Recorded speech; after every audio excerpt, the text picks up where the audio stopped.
Rabbi Galamidi still doesn't feel 100% okay. So we are dedicating the shiur for his refuah shalema. Very soon we hope to see him tonight on Shabbat already with power. Also we're making the shiur for refuah shalema of Ora Devorah Bat Rivka and refuah shalema of Bela Bat Chana. And Leilui Nishmat, the Lighthouse Torah Project, Leilui Nishmat, Devorah Feige Bat Shemuel. Rabotai, at the beginning of the week, Baruch Hashem, we started a new midrasha here in our shul, especially for ladies. Every Monday night, we have different guest speakers that are coming and they're giving shiurim for ladies. So if you have your wife, your daughters, your sisters, whatever it is, that are interested to come and to hear a shiur, every Monday night, 8 p.m., we have every time a new speaker, so it's a great opportunity. So I got to tell you, my wife went to the shiur this past Monday, and there was a great rabbi. His name is Rabbi Shapiro from Miami Beach. He gave a whole shiur, and he said a beautiful idea, and I would like to share this idea because I really enjoy it. He was saying that one time he took a flight. I don't remember from which place to which place. Here in America, he was taking a flight, and he was sitting in the first row, right, before the business class, sitting in the first row. So the lady was announcing that they're about to land. So she was asking for all the passengers to put on the seatbelt and to, all the regular requirements. And all of a sudden she said, we are about to land in a few more minutes into the airport of... And she forgot, where are they going? So she stopped and she looked at the rabbi and she said, where are we going? And he said, we're going to this place. Oh, thank you for letting me know. We're going to that airport, and in a few more minutes we will be landing. He said that he started to think about it. And he realized, he said, listen, this lady was so busy. She's running here, running there. She told him after that she's in so many flights that she already forgot where she's going. Said the rabbi, ay, what a musar. Sometimes, Rabotai, we're so busy, we're running there and here, but we forgot where are we supposed to get? All the life we live, but where are we supposed to get at the end of the life? Now we forgot. So there is a beautiful story, Rabotai, that the Navi writes. The Navi writes about the student of Eliyahu Navi. What was the name of the student of Eliyahu Navi? His name was Elisha. Right? Elisha Navi. And writes the Navi that one day, Elisha was going to different communities around his city, and he used to have, in one of those cities, one of those towns, a lady that was hosting him every time that he was getting there. What was her name? Isha Shunamit. Right?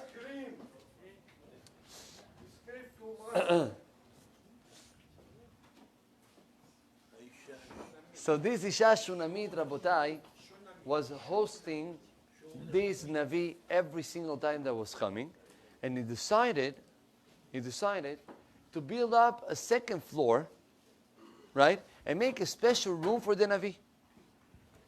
He prepared a special bed for him with a table. Whenever he was coming, he had his table to sit down and learn Torah.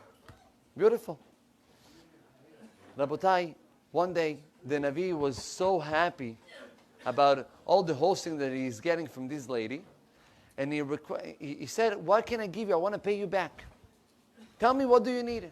The lady said, no, nothing, until he realized that this lady have no children. Correct? I think you know the story. I will say it quicker. That's right. It's a haftarah that we say. And the Navi writes that he gave a beracha, and this lady had a child, and the child grew, and after a few years, the child went with his father to work, and he was having a headache. And he said, Roshi, Roshi, my head, my head. He sent him to the house. And the mother was holding the kid, and lo alenu velo alechem, the child passed away. Said the Navi that this lady decided to bring up the kid. She put him on top of the bed of the Navi, and she went to call up the Navi. When the Navi arrived, he did something amazing.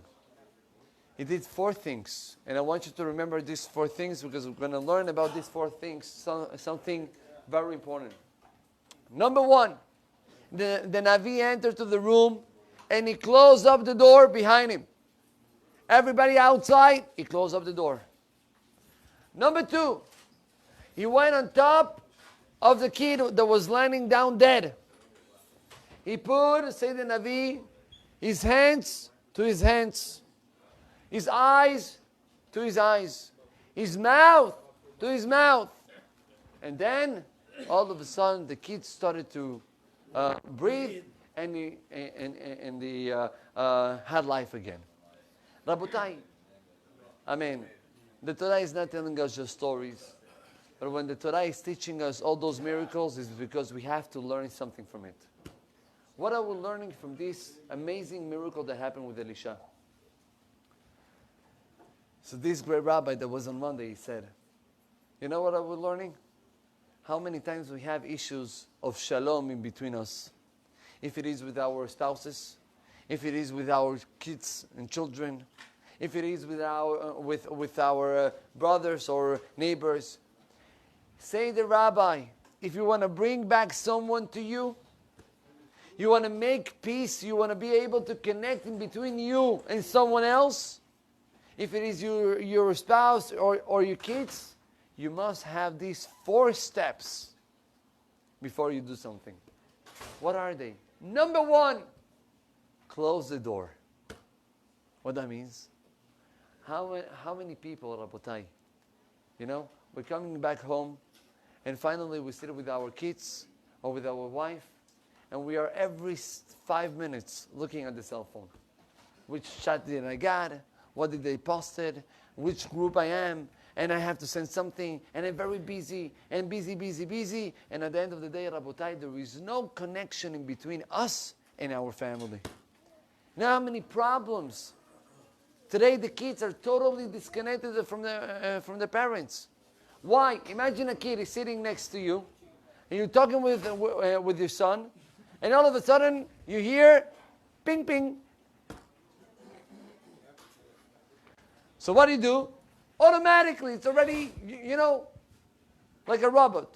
Automatically, you're taking out your cell phone, you see, oh, it's not important. Okay, yeah, continue talking. And then another one. Oh, yeah, one second, let me check. You answer quick, and you continue talking. What do you think? The child is tipesh? He understands clear that when you're talking to him, there is someone that is much more important than him. It's called beep beep. And if there is a call, yeah, habibi, forget about it. And problems of shalom bayit, problems of chinuch, everything comes because we're not able to disconnect ourselves. There's a beautiful story, very famous one, about a great rabbi by name Rav Shlomo Zalman Auerbach. This rabbi, he was already old man. He had thousands of students in a yeshiva by name Kol Torah in Yerushalayim. One day he was coming back home at night, and one of his students was walking with him. He got to his house, and the rabbi, before entering to the house, he puts his hand on the mezuzah, 5 minutes to close his eyes, and then he's about to enter. Fine. So the student looked at the rabbi and he said, Chacham, can you teach me? Which kavanot you're saying? Which berachot? You know what? The rabbi smiled. He used to have a beautiful smile. Said the rabbi, I'm going to teach you what are my kavanot. When I come home, I put my hand in the mezuzah and I said, Borei Olam, I want to take all the problems that I had in the street, all the things that I had throughout the day, I'm leaving it right over here. Because when I'm entering to my wife, I'm especially for her, without thinking about the problems outside in the street. Rabotai, this story is for us to learn, not for us to say yes, for us to learn and to try to apply it. When I try to sit down with Hatanim before they get married, one of the conditions that I put in is that first year of marriage for sure, every day you got back home, you shut off your cell phone for 1 hour. Halas, no cell phone. Be able to speak. You know, we said the first condition was to close. Second condition was what? You put the hands, and then you put the eyes, and then you put the mouth, right? What are all those things? Hands represents action. Not only, okay, you close the door, do something for your couple. Not only that, look at her. Have, contact, visual contact. We don't see any more people. And last one, the power of speech. When you're talking, express yourself. We're the men, we have a lot of problem by expressing. Manasot. Ladies, they know how to express themselves. Chofshi. Men's, how was your day? Good. So, you ask your wife, how was your day? You have now 2 hours. Sit down, relax. Because she's going to tell you all the details that happened to her from the morning till now. So we have this, it's an isayon. But we have to learn how to, how to speak and how to say things. Because that's the only way to get connected. Say Kadosh Baruch Hu, when Borei Olam created the human being, it says, "Vayipach be'apav nishmat hayim," right? Say the pasuk. Vayhi adam nishmat hayim. Vayhi adam lenefesh haya. Say the pasuk. What is Vayhi adam lenefesh haya? Writes the Unkelus, the Targum Unkelus, I think it is. He says that Adam was ruach memanela. Borei Olam create the power of speech to the human being. What that means, the power of speech?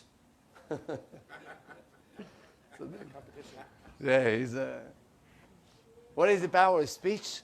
The only one that have the power of expressing himself, a whole idea throughout his mouth, who is it? Only the human being. If we're not going to use it, we're going to miss the power of human being. And Chaz v'Shalom, we can act like animals. Now, let me just conclude with a beautiful story that I mentioned the other day. I'm going to say very quick because I think you heard about it. A few years ago, there was a boy. There was a Hasidic boy that was looking for shidduch. And Rabotai, this Hasidic boy was looking for shidduch, but the things were going terrible. Now, by the Hasidim, they get married very young. Right? At what age? 18, 19. Very young. Right? This is by the Hasidim. So this boy was already 23 and he wasn't getting married. Now, Rabotai, 23 by a Hasid is like 45 by us. Regular. You're stuck. You have no chance. Hey, you didn't get married 23, you have no chance. Fine, this boy, 23, is not getting married. 24, is not getting married. And he's trying segulot, benachot, all type. Nothing. So finally, there is one girl. They offer him, to go out with a girl. Started to go good. Mabruk. Vort, it's called by the Hasidim. Hey, we're going to make a lechaim, a vort. Now, the girl was living outside of his city. I think he used to live in Yerushalayim. They go in another city in Israel. Now, the family, they don't have a car, or if they have, it's too small. They have, mashallah, a lot of kids. They decided to take, how you call that, a minibus, right? A minivan, a minibus, right, with a driver, to take them to the, good. They take the driver, they go all the way to the family of the girl. And before they actually make the vort, the parents are talking. How much money they're going to put each side. What can I tell you? The side of the girl, they say, you're not putting enough money. You're not putting enough money. We're not making shidduch. But what do you mean? They already, they like each other. You're not putting enough money. Forget about our daughter. They tried. They spoke with all type of people. Nada. Rabotai, they broke up the shidduch. Imagine this boy, totally broken. Totally broken. He said that they had to take out the minibus back, right, to their house.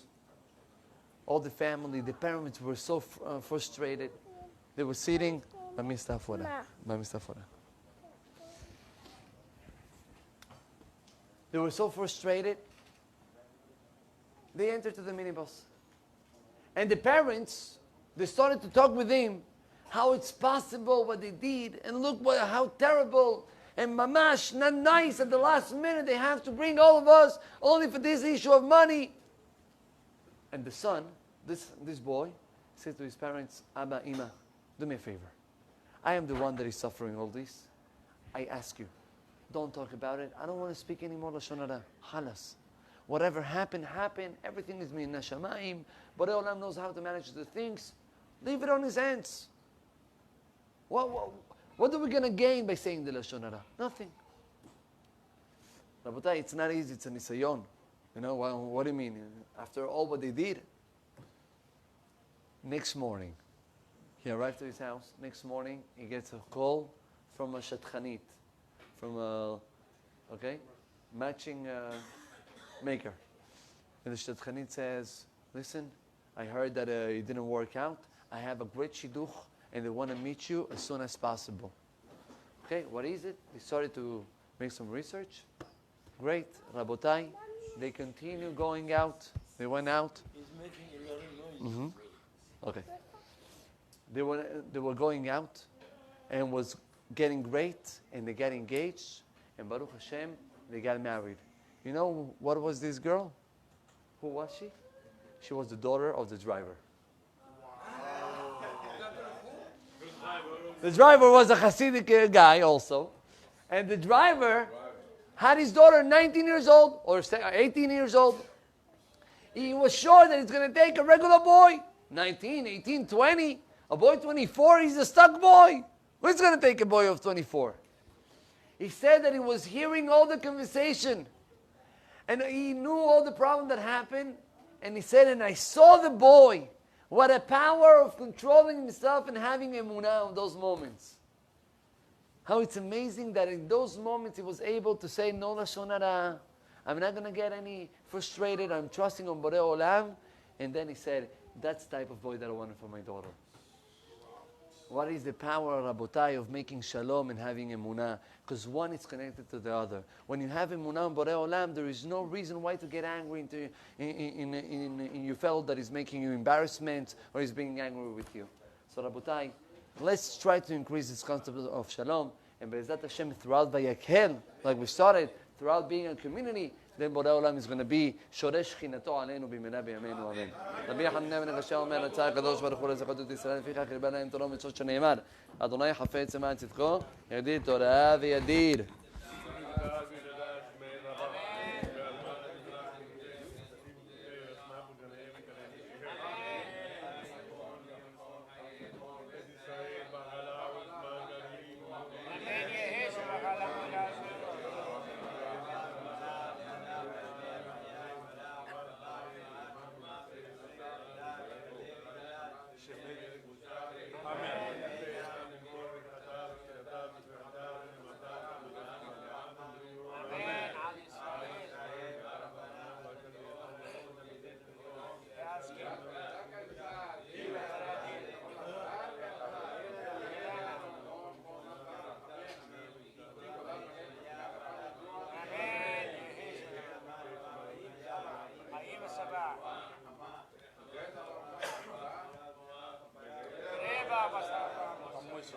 Amen.